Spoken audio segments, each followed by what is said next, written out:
Brad, well, launches to the moon from Florida's coast are becoming regular, but SpaceX has delayed the launch of a Japanese moon lander to make more time to inspect the Falcon 9 rocket and review data. Joining me now live is astrophysicist and cosmologist at ANU, Brad Tucker. Brad, good to see you. Why was this rover headed to the moon in the first place?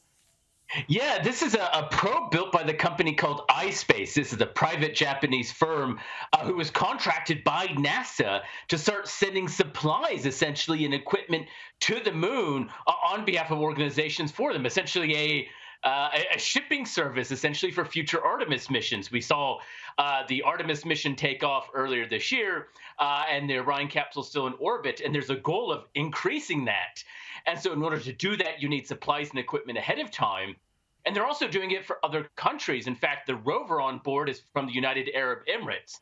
It would mark the fourth country, essentially, to land a rover on the moon if they did it successfully. A few other countries have did it in the first private company. We see a huge ramp up of activity, essentially, going on in this. And so it's a really exciting feat. Now, obviously, as he said, there's a bit of a wait now due to some checking of the rocket, but it will get there. It will get there, but yeah, as we can see, there's been so much investment by private companies. It's such a big sphere. It is. Let's move on to the next topic. Earlier this year, we know that astronomers, they picked up an unusually bright signal, and now it's been revealed it was actually a black hole gobbling up a star, Brad. Exactly. So this is something we call tidal disruption events. As the star gets near the black hole, the gravity of the black hole starts to pull that star apart. Now, sometimes the black hole can swallow bits of the star, but often in this process, some of the star is actually shot away from the black hole. It never actually reaches the inside. It's kind of like crumbs falling out of your mouth or something like that. And so as the star goes in, this black hole spinning around, and as bits of it are essentially shot out, it's shot out where the bit of the black hole is spinning. So the black hole spins much like the Earth does or the sun. And so it has a part, the North Pole and the South Pole. So occasionally as that stuff falls in, it has shot out its North Pole. And in this case, it was aimed towards the Earth. So it was so bright because the black hole was really aligned in a direction of shooting all of that stuff towards Earth and being picked up by our telescopes here. So it's a really exciting discovery. We know these things happen, and it's good to see these processes unfold from different angles and at different times to really just see how active these big things are in space. Well, I had to laugh, Brad, because when I was doing a bit of research on this, it was described as a hyper-feeding frenzy. I mean, it sounded like something out of Jaws. Look, they kind of do, right? I mean, if you get near a black hole, it will swallow up because black holes need to feed. It's kind of cool to think about it, that black holes need to eat to survive. And if they don't, they will eventually run out of energy, slowly leaking out in the universe and die. So when it has a chance, yes, it feeds. It's as he said, a feeding frenzy almost going on. And sometimes a victim is an innocent star system. Luckily, not ours. Luckily not ours, but yes, very dramatic, I've got to say. Now let's move on. Scientists have been able to simulate a wormhole for the first time. So what does this simulation tell us? Yeah, so wormholes have been calculated for decades. And the idea is that if you have a point in space where gravity not quite collapses down, not quite like a black hole, you can create essentially a tunnel through space-time itself. And this is sometimes called a wormhole, the idea that you can essentially go through one end of these things, shortcut through space, and pop out the other. It's been famous in movies like Interstellar and things like that.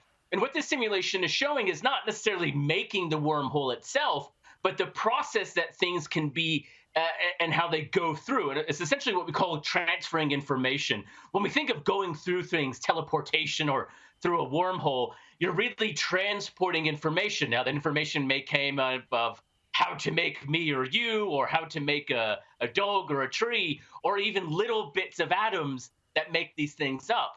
So what they showed is how exactly does that flow of data, essentially information, go from one end to the other. And this is a really big step forward in understanding what physically happens to stuff, essentially, when it breaks up and breaks down into this very thing. Does it mean you're going to be traveling through a wormhole anytime soon? No, but it's at least one step further in our understanding. Well, it's always fascinating, but yes, good to know we will not be going through that wormhole any time soon, Brad. Now, an ancient tsunami on Mars may have actually changed the planet. How long ago are we talking? Yeah, so about 3.4 billion years ago, Mars was lots of oceans around, not dramatically dissimilar to Earth, still had not a lot of gravity. And it was believed that there was essentially an asteroid anywhere between 3 and 9 kilometers size. To put that in a scale, the one that wiped out the dinosaurs and life around that was about 10 to 15 kilometers in size. Hit Mars. It created giant tsunamis that would have been about 250 meters tall in terms of waves, and created waves that actually traveled through the ground. And because Mars is a lot weaker through gravity, the water actually would have been moving and moved up and down very differently than you would imagine a tsunami on Earth. And then this transformed and changed essentially Mars for a huge period of time in one of those critical periods of its water. So it's been a very big point. So they found now the crater they think created it. It's about 110 kilometers wide. And are able to piece a little bit more together about this giant event that really changed the landscape of Mars 3.4 billion years ago. Does tsunamis, do they still occur on Mars? So you can get tsunamis essentially in the dirt. So when the rock or the asteroid hits, you get this shock wave that travels through the ground, much like it would through water. So you can actually get liquefaction essentially of the dirt. Now, this creates the crater impacts, but in some cases, if it's a really big one, now we haven't seen a really big one anytime soon, but we've seen smaller ones, it could travel for a far away long distance. The one that they were talking about billions of years ago, the waves traveled over 1,000 to 1,200 kilometers away. So that's essentially hitting on one side of a continent and going all the way through the other side. That's a massive impact. And so it's really big understanding in just how some of these planets in the early part of our solar system came to be what they are now. Well, there you go. Another interesting day in the space world. Brad Tucker, thank you very much for your time this afternoon. Take care.